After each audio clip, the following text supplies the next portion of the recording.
महाराष्ट्रातील 18 पेक्षा जास्त खासदारांचा संसद भवनात शपथविधी सोहळा संपन्न। निलेश लंकेंकडून इंग्रजीतून खासदारकीची शपथ, सुजय विखेंचं चॅलेंज लंकेंकडून पूर्ण।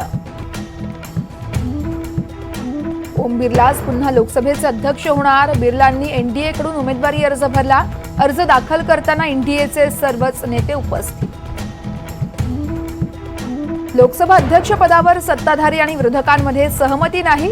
विरोधी पक्षांकडून के सुरेश यांना उमेदवारी तर सत्ताधाऱ्यांकडून ओम बिर्ला।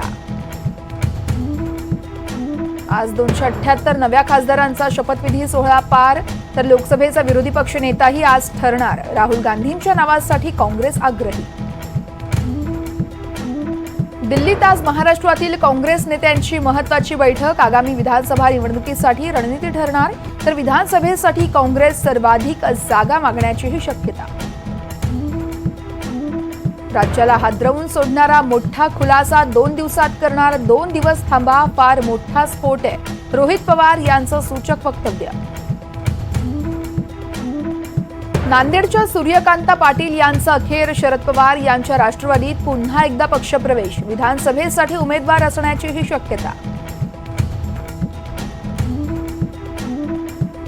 2018, 2021 आणि 2022 मध्ये नीट परीक्षेत अनियमितता। सीबीआयकडून गुन्हे दाखल। बिहार गोध्रामध्ये सीबीआयच्या पथकांचा तपास। अफगाणिस्तानची T20 वर्ल्ड कपच्या सेमीफायनलमध्ये धडक। बांगलादेशचा 8 धावांनी पराभव। ऑस्ट्रेलिया T20 वर्ल्ड कपच्या स्पर्धेतून बाहेर।